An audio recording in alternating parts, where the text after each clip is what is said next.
नमस्कार। अष्टावक्र महागीता के प्रथम प्रकरण से 15वां श्लोक। निसंगो निष्क्रिय असि त्वं स्वप्रकाश निरंजनः अयम एव हि ते बंध समाधिम अनुतिष्ठसि। अर्थात आत्मा तू संग रहित है, निष्क्रिय है, स्वयं से प्रकाशित है और सभी दोषों से परे है। ऐसा ध्यान करता हुआ जो समाधिस्थ हो रहा है या फिर ऐसा करने का प्रयास कर रहा है, यही तेरे बंधन का कारण है। महर्षि इस श्लोक के द्वारा यह कहना चाह रहे हैं, मुक्ति की साधनाओं में एक साधना ज्ञान की है, जबकि दूसरी अन्य साधनाएं द्वैत को मानकर चलती हैं। द्वैत के बारे में हमने पहले भी बात की थी कि यह संसार द्वैत पर ही है, द्वैत से ही भाषित होता है। हर चीज़ के दो डायमेंशन हैं, ये हम सब जानते हैं। ज्ञान की साधना में द्वैत को स्वीकारा नहीं जाता, जबकि द्वैत परक साधनाओं में किसी ऐसे तत्व को लक्ष्य रूप में नहीं स्वीकारा जाता जो अप्राप्त हो। वहाँ लक्ष्य अपने से अन्य होता है। दृष्टांत रूप में यहाँ हम दो बच्चों का उदाहरण लेते हैं। ऋषि कहते हैं कि यत्र ही द्वैतमेव भवति तद इतरतम पश्यति, अर्थात जहाँ दो होते हैं वहीं एक दूसरे को देखता है, और यह भी कि दूसरे से भय होता है। यह सिद्धांत उपनिषद सम्मत है। अर्थात भय का कारण द्वैत है और तब तक भय की निवृत्ति नहीं होती जब तक द्वैत बना हुआ है। तो जब कोई दूसरा है, उस दूसरे से ही हमें या तो आघात का डर होता है, या हमसे कुछ छिन जाने का डर होता है, या हमारे प्रति द्वेष का डर होता है। अलग अलग प्रकार के डर होते हैं, क्योंकि तब दो अलग अलग जीव हैं, ऐसा भासित होता है। तो बच्चों के उदाहरण से यहाँ महर्षि समझा रहे हैं कि दो बच्चे अपनी छाया से डरते हैं। छाया से वे इसलिए डरते हैं क्योंकि वे ये नहीं जानते कि छाया आखिर है क्या, क्योंकि छाया को वे स्वयं से अलग मानते हैं। एक बच्चे की माँ भय का कारण छाया को मानती है, तो वह ऐसा तरीका अपनाती है जिससे छाया ही ना रहे। वह अपने बच्चे को वृक्ष की छाया में ले जाती है। तब छाया में जाने पर बच्चे की छाया ही नहीं रहती, तो बच्चा रोता नहीं है।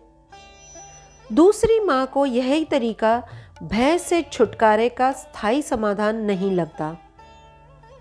वह बच्चे के रोने की चिंता नहीं करती, वह बच्चे को हाथ उठाने को कहती है।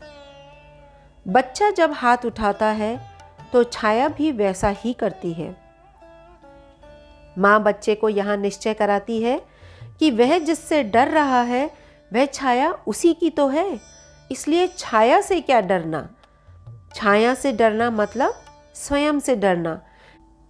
इस उदाहरण से हम यह समझ सकते हैं कि दोनों ही स्थितियों में कितना अंतर है। पहला बच्चा जिसकी माँ उसे वृक्ष की छाया में ले गई थी और उसे वहाँ खड़ा रखकर उस छाया के भय से निकालती है, तो पहला बच्चा कब तक छाया में खड़ा रहेगा? उसे संसार का व्यवहार तो करना ही होगा, और जब भी वह व्यवहार में उतरेगा तो भयग्रस्त हो ही जाएगा। जबकि दूसरे बच्चे को इससे कोई अंतर नहीं पड़ेगा। योगी या ऐसी साधना पद्धतियों को अपनाने वालों की स्थिति पहले बच्चे की सी होती है। महर्षि समाधि के अनुष्ठान को भी बंधन का कारण बताते हैं। उनके कहने का भाव है कि कुछ क्रियाओं, अभ्यासों को करने की बात सोचकर जब तुम उन्हें अपनाते हो तो भी स्वयं को बंधन में डालते हो। कर्म से फल और पुनः कर्म का जन्म होता है। कर्म का कारण है बंधन, चाहे वह विशेष हो या फिर सामान्य। जब तक हम द्वैत से अद्वैत में नहीं आते कि मैं ही वह आत्मा रूप हूँ, मैं ही उस परमात्मा स्वरूप को आत्मसात करे हुए हूँ, तब तक हम किसी भी प्रकार के भय से मुक्ति को प्राप्त नहीं हो सकते। यह बात हमें संशय में डाल सकती है कि कर्म ही बंधन का मूल है, वह विशेष हो या साधारण, अच्छा हो या फिर बुरा, तो हम क्या करें।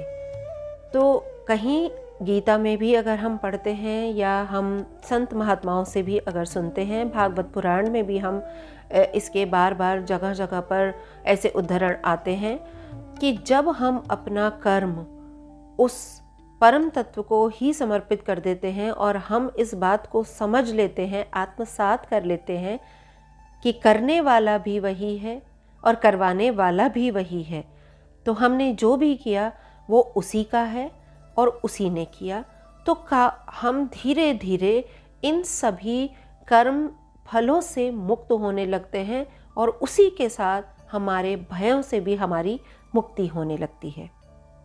आज के लिए इतना ही।